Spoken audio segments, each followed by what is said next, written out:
Adanna sat in her luxurious office overlooking Victoria Island, scrolling through her emails. Among the usual correspondence, one message stood out.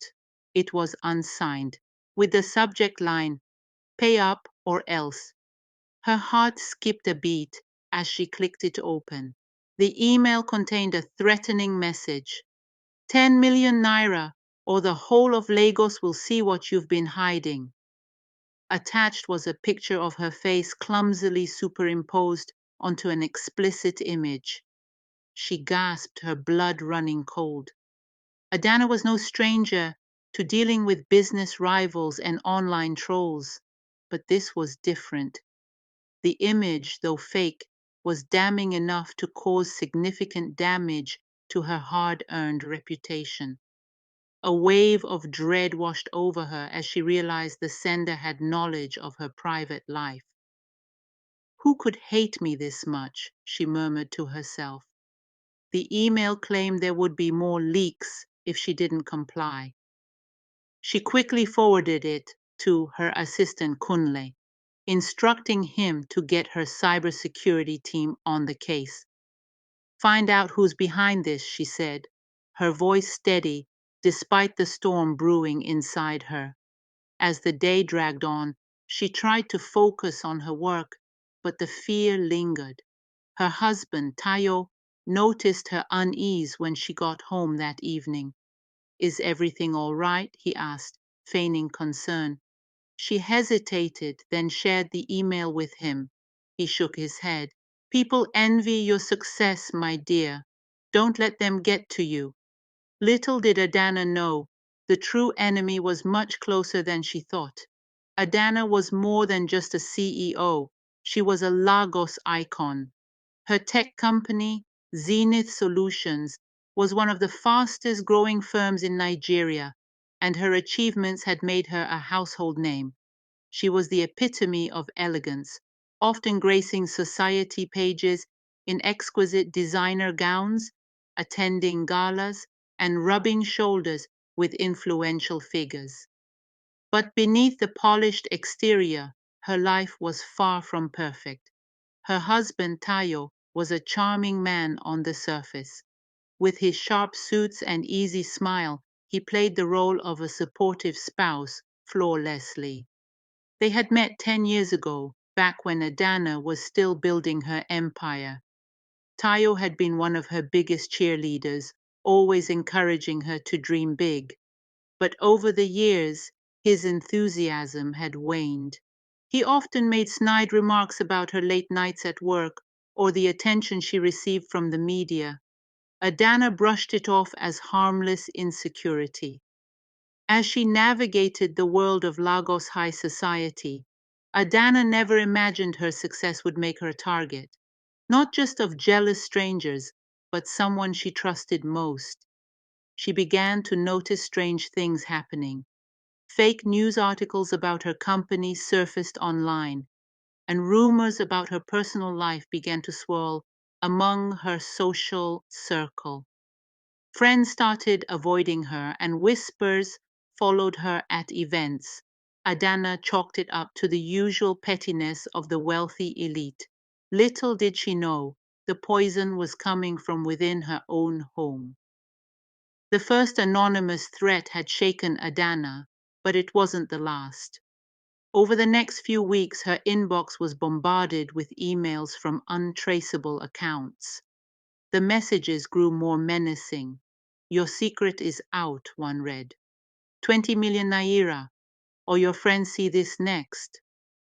Attached were more doctored images, each one more scandalous than the last. Her once thriving Instagram account became a battlefield. Comments accusing her of corruption, theft, and infidelity began to flood her posts. "You've stolen enough from Nigerians. Time to pay up," one comment read. Another threatened, "If you don't confess, the world will know who you truly are." The insults were relentless, and her followers started to dwindle. Adanna was no stranger to trolls, but the specificity of these attacks alarmed her. The details in the messages, Mentions of private conversations and inside jokes made it clear the attacker knew her personally. She suspected a disgruntled employee or a jealous rival. She hired a private investigator to dig into the threats, but the anonymity of the internet made it almost impossible to trace the culprit. Meanwhile, Tayo continued to be her pillar of support, or so she thought.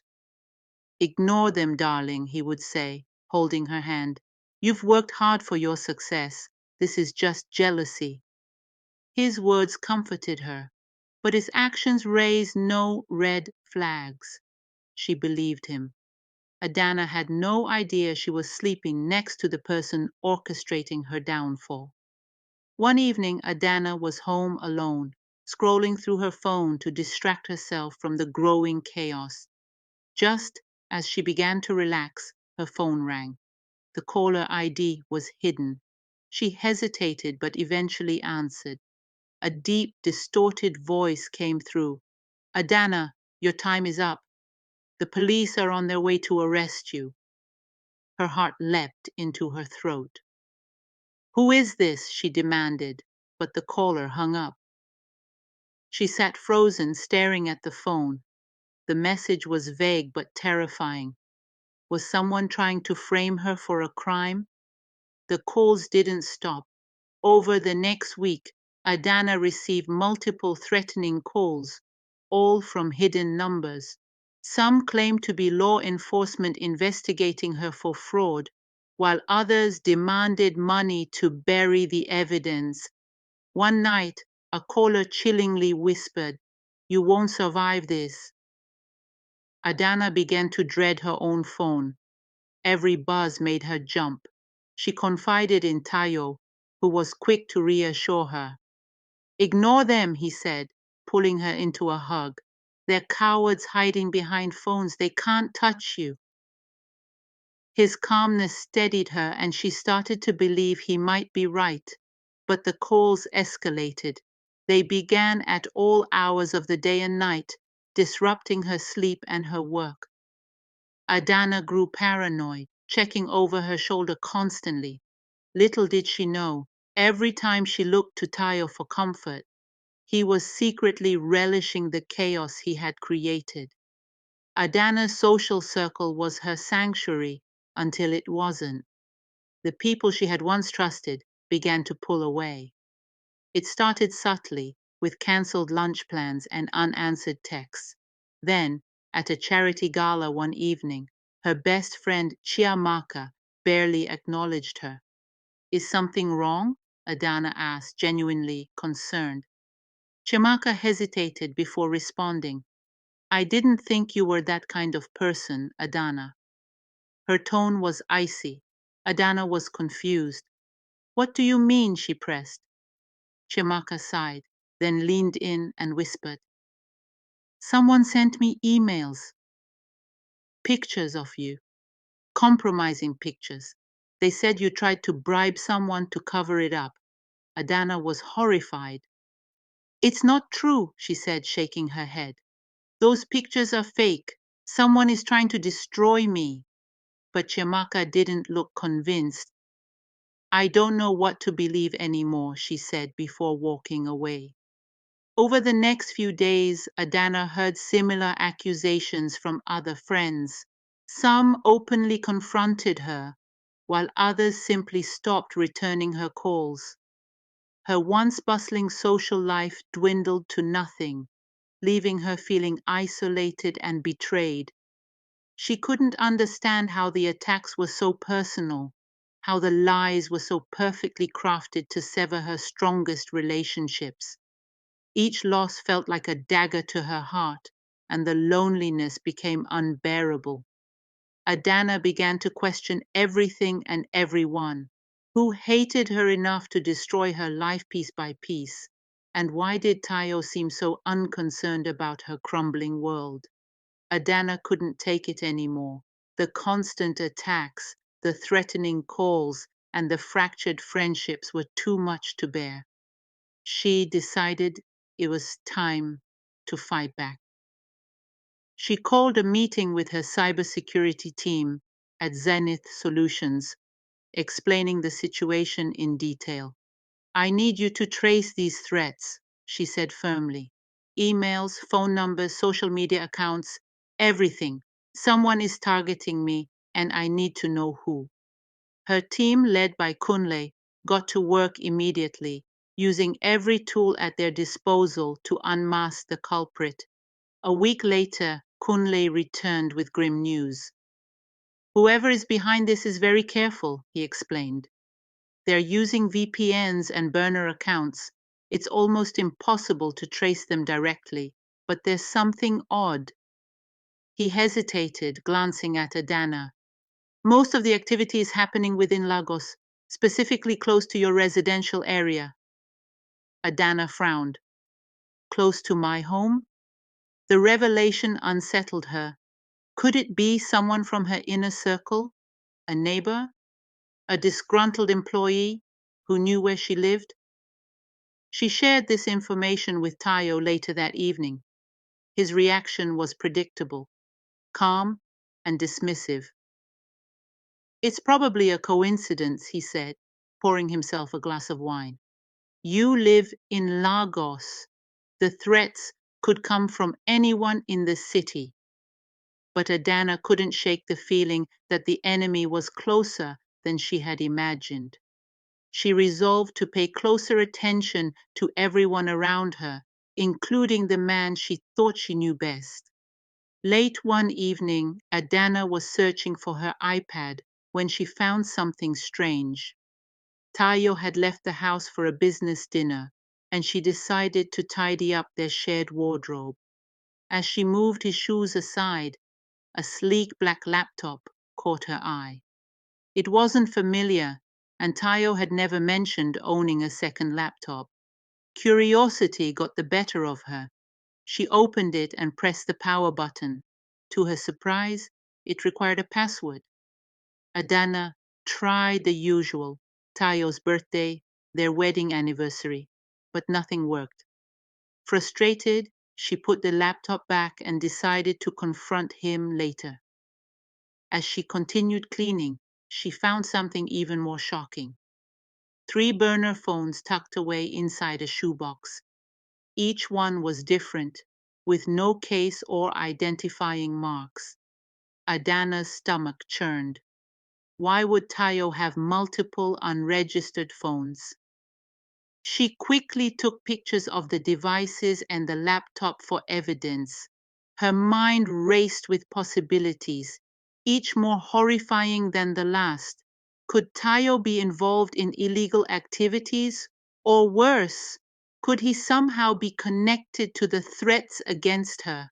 When Tayo returned home later that night, she tried to act normal, but her mind was spinning. She couldn't confront him yet. She needed more proof. For the first time, Adanna began to suspect that her loving husband might not be the man she thought he was. Adanna couldn't sleep. The images of the hidden laptop and burner phones haunted her. She waited until Tayo left for work the next morning before retrieving the laptop again. Determined to uncover the truth, she tried a few more passwords. On her 5th attempt, she tried a combination of Tayo's mother's name and his year of birth. It worked. The laptop screen lit up, revealing an organized yet disturbing world. Her eyes widened as she clicked through folders labeled targets, edits, and plans. The targets folder contained names and contact information for her closest friends, family, and business associates. The edits folder was worse: photoshopped images of her in compromising situations, some of which had already been leaked online. Her hands shook as she opened the plans folder. There were documents outlining fake accusations, detailed timelines of her work and personal life, and a list of steps to destroy her reputation. She felt sick to her stomach as the realization dawned. Tayo had been orchestrating her downfall all along, but the most damning evidence was in an email draft addressed to one of the fake accounts that had been harassing her. The message read, "Send this next batch of photos today. Make it look like she's embezzling funds. The world needs to see her true colors." Adanna sat back, numb with shock. Her husband, the man who had held her hand through the storm, was the storm itself. She had never felt so betrayed in her life. Adanna wasn't done. She retrieved the burner phones and turned them on. The first phone was locked, but the second and third phones weren't. She scrolled through the messages, finding more evidence of Tayo's deceit. One phone had conversations with fake accounts on Instagram and Twitter, coordinating the hateful comments on her posts. The third phone was the most revealing. It contained screenshots of private emails she had sent to her staff, photos of her at events, and even voice recordings of their conversations at home. Adanna's hands trembled as she listened to a recording of herself venting about a stressful day at work. She realized Tayo had been secretly recording her. Her world was spinning. Every detail of the harassment, the emails, the phone calls, the doctored photos, had been meticulously planned by the man she had loved and trusted. Adanna felt a wave of rage rise within her. How could he do this to her? What had she done to deserve such cruelty? She spent the rest of the day gathering evidence.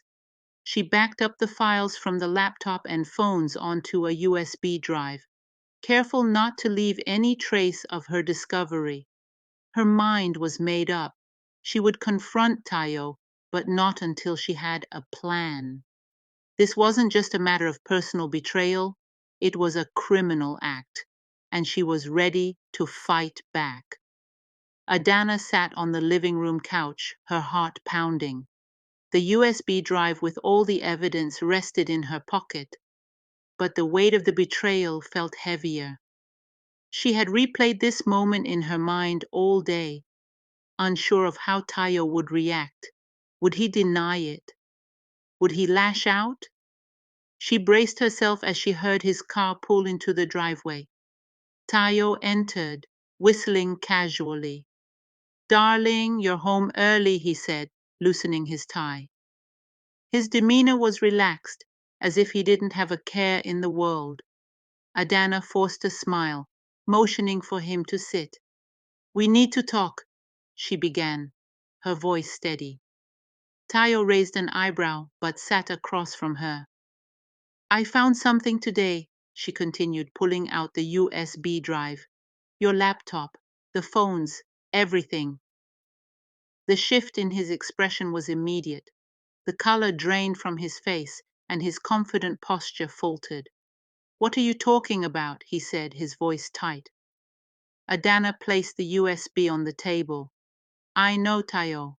I know you've been behind the emails, the photos, the phone calls. I know you've been sabotaging my life." For a moment, he said nothing, his jaw clenched.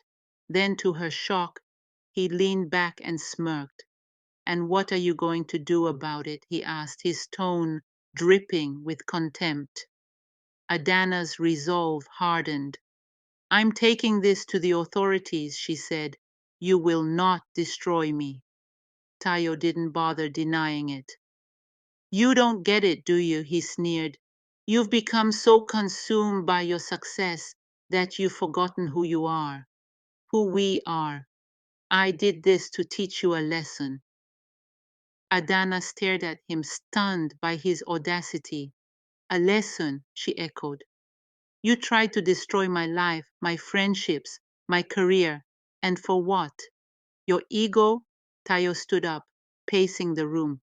"Do you know what it's like to be married to someone like you? To always be in your shadow? Everyone loves Adanna, the brilliant CEO, the socialite. But no one notices me. I'm just your husband, a nobody." "You're my husband because I loved you," Adanna shot back, her voice rising. But love doesn't excuse this. You've humiliated me, endangered my business, and ruined relationships I've spent years building. Tayo's tone turned venomous. You think you're perfect? That everyone's fooled by your little act? You needed to be taken down a peg. Adanna's heart broke as she realized just how deep his resentment ran. The man she had trusted, the man she had built a life with, had been her biggest enemy all along. You're sick, Tayo, she said quietly, and you need help, but I'm not staying here to fix you. Tayo scoffed. You think you can win this? Go ahead, Adanna. Do your worst. Adanna left the room, determined to do exactly that. The morning after the confrontation, Adanna met with her lawyer, Ifeanyi, at his Ikoyi office. She laid the USB drive on his desk and explained everything. Ifeanyi listened intently, his expression growing darker with every detail. When she finished, he leaned back in his chair and let out a deep breath. This is serious, Adanna, he said. Cyberbullying, identity theft, and harassment. What your husband has done is not just morally wrong, it's criminal, but we'll need to approach this carefully. Adanna nodded. I'm ready. I want to file charges, and I want a divorce. I can't live with someone who has caused me so much pain. Ifeanyi opened his laptop and began outlining the steps they would take. First, we'll present this evidence to the police. Given the nature of the crimes, they'll likely open an investigation immediately. Next, we'll file for a restraining order to ensure your safety. The divorce proceedings will follow, but it's crucial we handle the criminal charges first.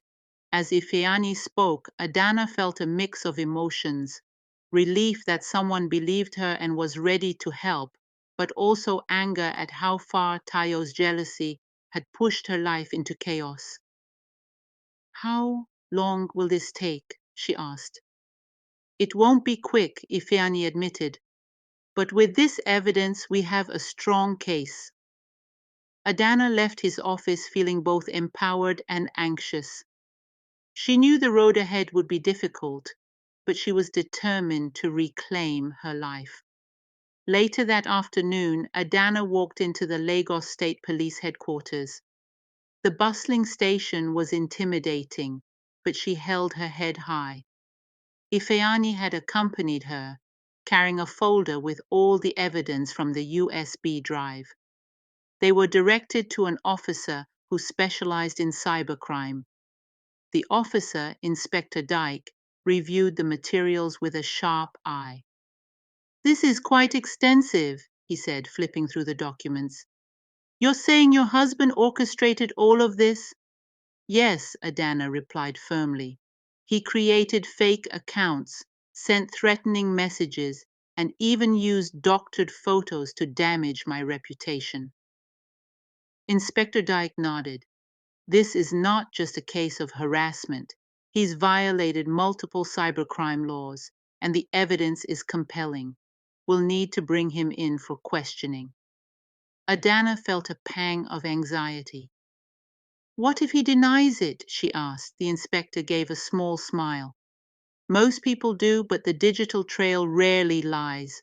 We'll subpoena his devices and verify the information on your USB. If everything checks out, he won't have a leg to stand on.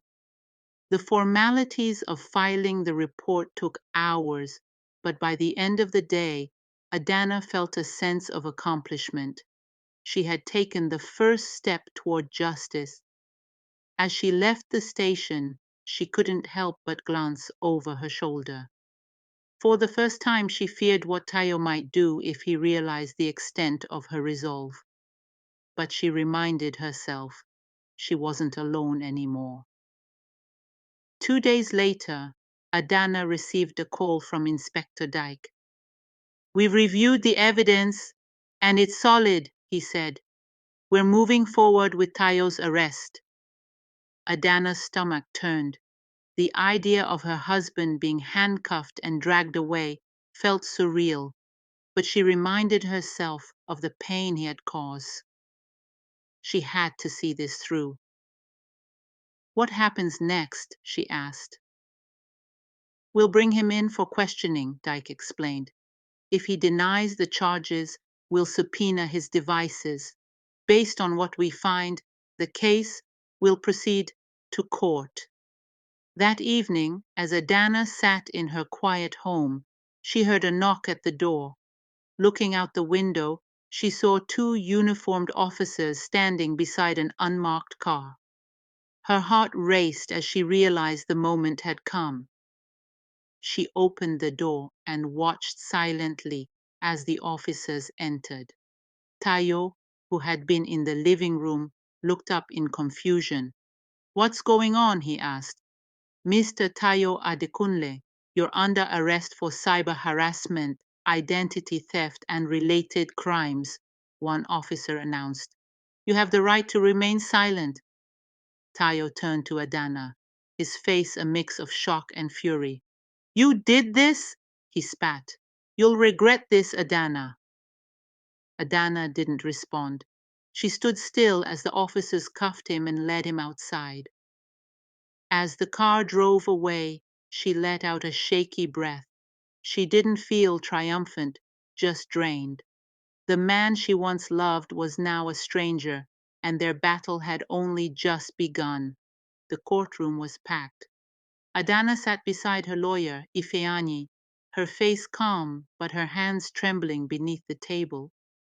Across the room, Tayo looked unbothered, dressed sharply in a tailored suit.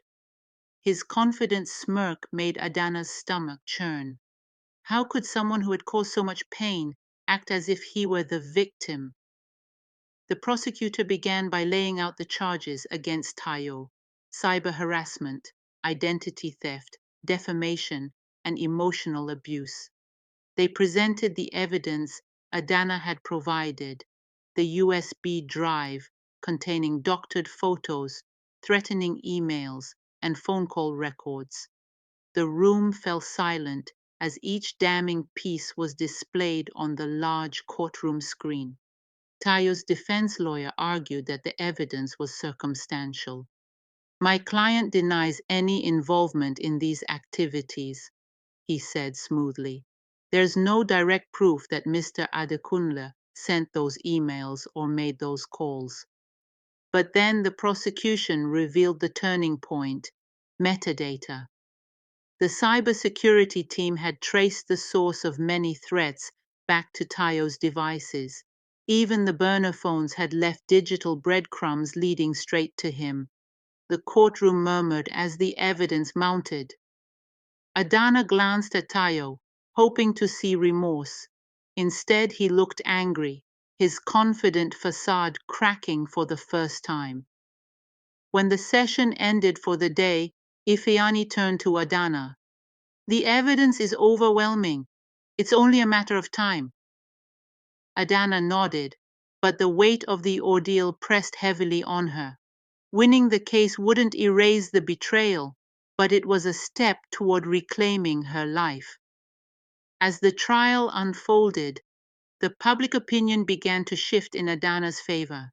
When news broke about the metadata linking Tayo to the crimes, many who had initially sympathized with him turned against him. Social media erupted with outrage. "Imagine doing this to your wife," one user tweeted. "Tayo Adekunle is a disgrace to men everywhere." Adanna received an outpouring of support from unexpected places. Women from Lagos and beyond began sharing their own stories of betrayal and emotional abuse. "You're not alone, Adanna," one message read. "Your strength inspires us." The attention was overwhelming, but Adanna was grateful for the solidarity. It gave her the courage to keep fighting. However, not everyone was on her side. Tayo's family and friends doubled down on their defense, painting Adanna as a manipulative woman who had set Tayo up to gain sympathy. "She's the real villain here." Tayo's sister said in an interview. She always wanted control, and now she's playing the victim. Adanna refused to engage with the negativity. She stayed focused on the trial, leaning on her lawyer and the small circle of friends who had stood by her. One evening, as she scrolled through her phone, she came across a message from an old friend who had cut ties during the harassment. Adanna, it read, I'm sorry for doubting you. Let's talk soon. For the first time in months, Adanna felt a glimmer of hope. She wasn't just fighting for justice. She was fighting to rebuild the life Tayo had tried to destroy. The next court session was tense. Tayo took the stand, maintaining his innocence with a calculated mix of charm and indignation. I am not the monster they are painting me to be, he began, addressing the judge. Yes, my marriage to Adanna has been challenging, but I would never harm her. He went on to paint himself as a victim. My wife is a powerful woman. Her influence in Lagos is undeniable. I believe this entire situation is a scheme to silence me and gain sympathy. His voice cracked as though he were holding back tears. Adanna clenched her fists beneath the table, anger bubbling inside her. The prosecution wasn't swayed. They presented evidence of Tayo's escalating jealousy, emails sent from his accounts, logs of the burner phones he used, and even CCTV footage of him purchasing one of the phones. The evidence speaks for itself, the prosecutor argued. This was a calculated campaign of harassment. When pressed during cross-examination, Tayo faltered. Those emails could have been fabricated, he said, avoiding eye contact. I don't even know where those phones came from. His denials grew weaker with each question. As he stepped down from the stand, Adanna caught his eye. For the first time, his confident mask cracked, revealing a flicker of fear. She knew he could feel the walls closing in. That night, Adanna allowed herself a small moment of satisfaction. Justice wasn't just a possibility, it was becoming inevitable. When it was her turn to testify, Adanna walked to the stand with her head held high. The courtroom fell silent as she adjusted the microphone and took a deep breath. She recounted the events in a calm, measured tone, her words steady despite the emotional weight of her story. Tayo was my husband, my partner, and my best friend, or so I thought, she began. I never imagined he would be the one behind the attacks that shattered my life. She described the threatening emails, the doctored photos, and the relentless phone calls that left her feeling unsafe in her own home. I trusted him, she said, her voice breaking slightly. When I was at my lowest, he was the one I leaned on, not knowing he was the one pulling me down. The courtroom listened intently as Adanna revealed how she discovered the hidden laptop and burner phones. When I opened that laptop and saw the evidence, my world collapsed. I couldn't believe the man I loved was capable of such cruelty. The defense lawyer attempted to discredit her. Mrs. Adekunle, he said, leaning forward, is it possible that someone else planted that evidence to frame your husband? Adanna didn't flinch. No, she replied firmly. The emails and messages were written by someone who knew intimate details about my life. Tayo was the only one who had access to that information.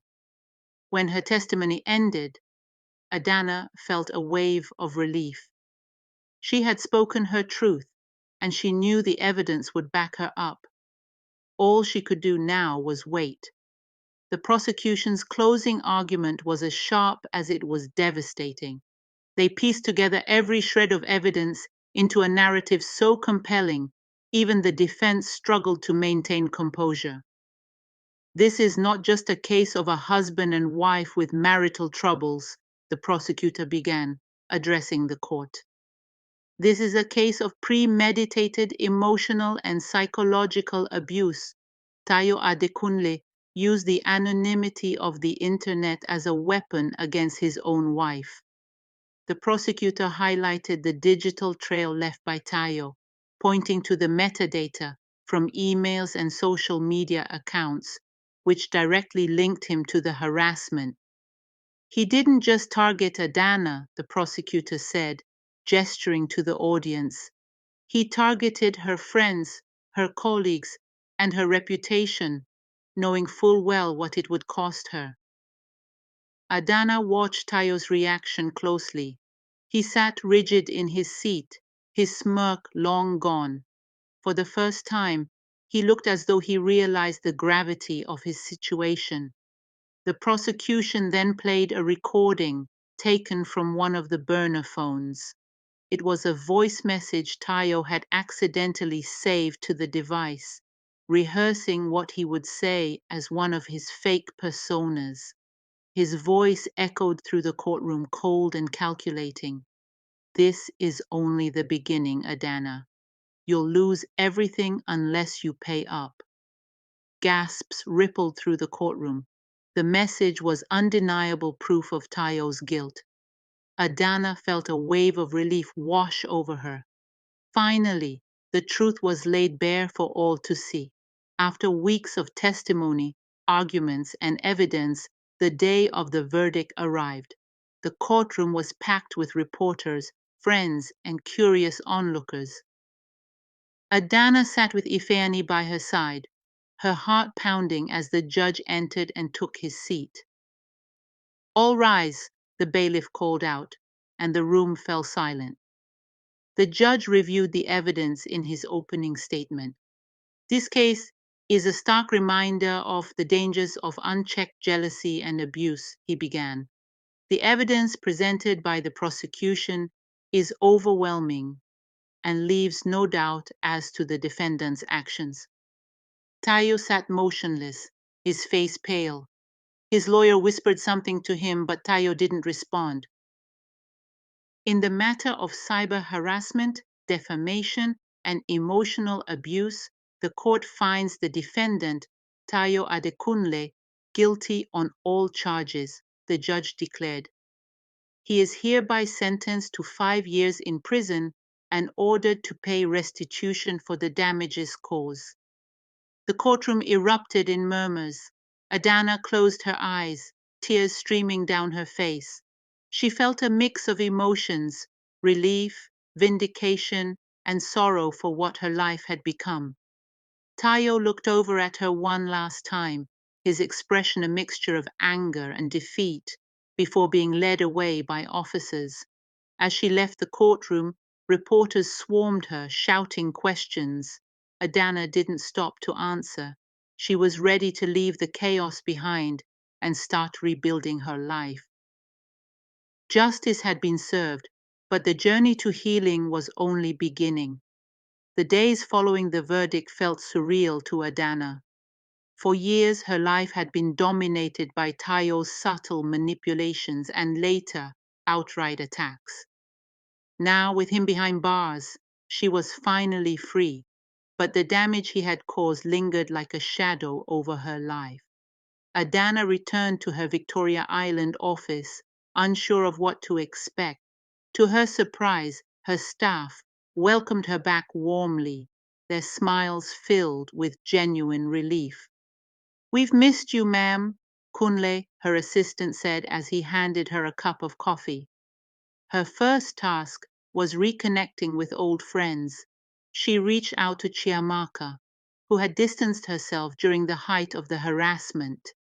They met at a quiet cafe, and as soon as Adanna sat down, Chiamaka hugged her tightly. "I'm so sorry for doubting you," she said, tears in her eyes. "I should have known you'd never betray me." Adanna forgave her, understanding how convincing Tayo's lies had been. "Let's move forward," she said with a small smile. "I need my friends now, more than ever. Though she was beginning to rebuild her personal life, the road wasn't easy. The tabloids still speculated about her marriage, and strangers continued to gossip about the trial. Adanna forced herself to focus on what truly mattered, her healing and her company. That night, as she sat in her home overlooking the Lagos skyline, she realized something profound. Despite everything she had lost, she had also gained something invaluable, her strength. Adanna's lawyer, Ifeanyi, had suggested she see a therapist. "You've been through more than most people can imagine," he'd said. "Talking to someone might help you process it all." Though skeptical at first, Adanna decided to give it a try. She met with Dr. Nneka, a soft-spoken therapist with a warm smile. Their first session was challenging. Adanna found it difficult to put her pain into words. "Where do I even start?" she asked. "Start wherever it feels natural," Dr. Nneka replied gently. Over time, Adanna opened up about the betrayal, the isolation, and the psychological toll Tayo's actions had taken. "I thought I was losing my mind," she admitted during one session. "He made me doubt myself, my relationships, and even my worth." Dr. Nneka nodded. "Emotional abuse often does that. It strips you of your confidence and makes you question your reality. But the fact that you're here, fighting to rebuild your life, shows incredible resilience." Adanna began to find solace in these sessions. She learned to forgive herself for trusting Tayo and to let go of the anger that threatened to consume her. Therapy became a safe space where she could grieve her losses and celebrate her progress. As weeks turned into months, Adanna started to feel lighter. The scars Tayo had left would never fully disappear, but she was learning to live with them. Her healing wasn't just about surviving, it was about thriving. Adanna knew that while her personal healing was underway, her professional reputation still needed work. Zenith Solutions, her once thriving tech company, had taken a hit during the scandal.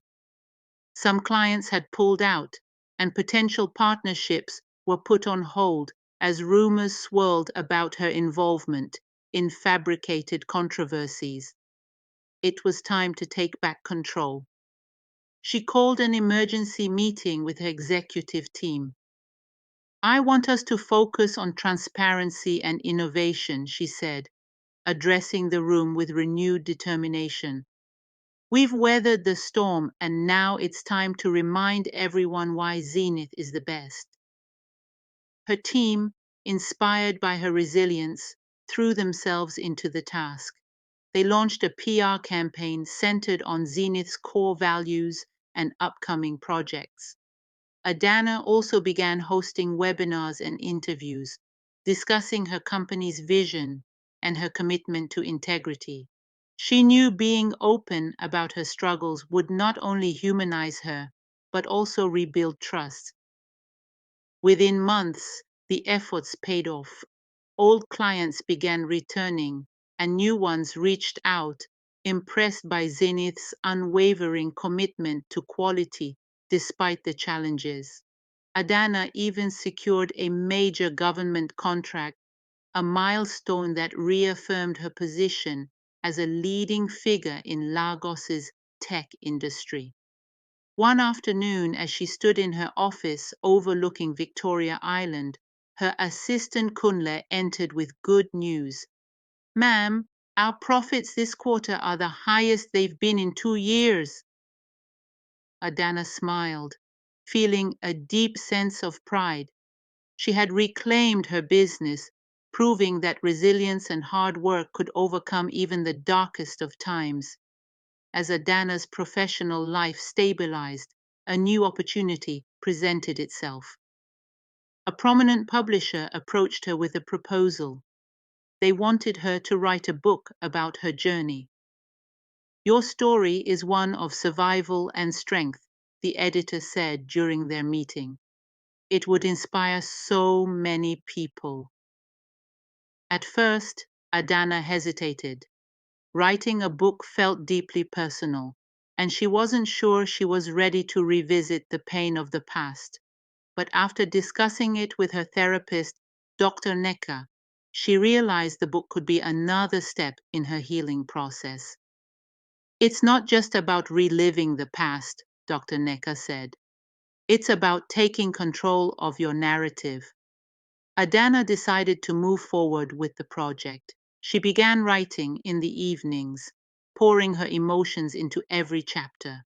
She wrote about her rise as a tech CEO, her life as a Lagos socialite, and the betrayal that turned her world upside down. But she also wrote about her recovery, how she found strength in therapy, rebuilt her relationships, and reclaimed her life. The process was cathartic. Each word she typed felt like a piece of the weight lifting off her shoulders. By the time she finished the manuscript, she felt lighter, freer. The book, titled Unbroken: My Journey Through Betrayal and Resilience, was published 6 months later. It became a bestseller, praised for its honesty and vulnerability. Adanna's story was no longer a scandal, it was a beacon of hope. Adanna's book, Unbroken: My Journey Through Betrayal and Resilience, quickly became a sensation. Readers across Nigeria and beyond praised its raw honesty and inspiring message. Social media buzzed with hashtags like Unbroken Adanna and Resilient Story, as women from all walks of life shared how her story resonated with their struggles. Adanna began receiving invitations to speak at international conferences, women's empowerment summits, and corporate events. Her story had transcended her personal experience. It had become a symbol of strength and perseverance. During a book signing event in Abuja, a young woman approached her, clutching a worn copy of the book. "Ma," she said, her voice trembling, "your story gave me the courage to leave an abusive relationship. I thought I was alone, but your words showed me I deserve better." Adanna was deeply moved. She reached out to the woman and held her hands. "You are not alone," she said. "You are stronger than you know, and I'm proud of you for taking that step." Beyond personal connections, the book sparked larger conversations about emotional abuse, cyber harassment, and the importance of mental health support. NGOs used it as a resource to educate communities, and universities added it to their reading lists for courses on social issues. Adanna found herself at the forefront of a movement she hadn't anticipated. Her pain had not only transformed her life, but was now helping countless others find their own paths to healing. For the first time in months, she felt truly fulfilled. With her book success and her business thriving again, Adanna realized she was in a position to expand her impact. She founded the Unbroken Foundation, a nonprofit organization dedicated to supporting victims of emotional abuse and cyber harassment. The foundation provided legal aid, therapy sessions, and educational resources to help survivors rebuild their lives. The launch event was held in Lagos, attended by influential figures, former clients, and friends who had stood by her side during her darkest days. Chiamaka and Efe were among the first to donate to the cause, a gesture that reaffirmed the strength of their rekindled friendship. During her speech, Adanna addressed the audience with a mixture of gratitude and determination. "This foundation is not just about my story," she said. "It's about giving others the tools to reclaim their power. We are stronger than the challenges we face, and together we can build a world where no one suffers in silence." As the applause filled the room, Adanna felt a sense of closure. Tayo's actions had once made her question her worth, but now she had turned that pain into purpose.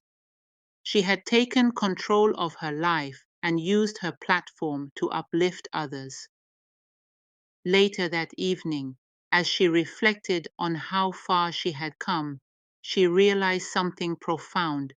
She no longer defined herself by what she had endured, but by what she had overcome. The future was hers to create, and she was ready to embrace it. A year after the verdict, Adanna's life had transformed in ways she couldn't have imagined. Her foundation was thriving, her business had expanded into new markets, and her book continued to inspire readers worldwide. She had built a new life on her terms, free from the shadows of betrayal. One sunny afternoon, Adanna stood on the balcony of her Lekki home, sipping tea as she watched the waves crash against the shore. She had recently bought the property, a symbol of the fresh start she had created for herself. The view reminded her of the resilience of the ocean, how it could weather any storm and still remain beautiful. Her phone buzzed with a message from Chiamaka. Dinner tonight. Ife's cooking.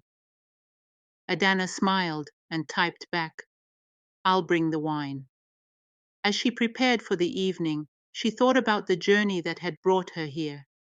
It had been painful, filled with moments of doubt and despair, but it had also taught her the power of resilience, self-love, and the importance of surrounding herself with people who uplifted her. Adanna's life was no longer defined by the betrayal she had endured, but by the strength she had found within herself.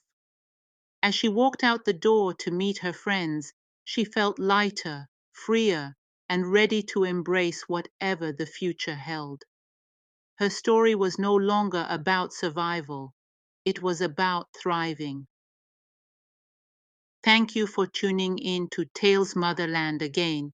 We sincerely appreciate your viewership and likes and comments.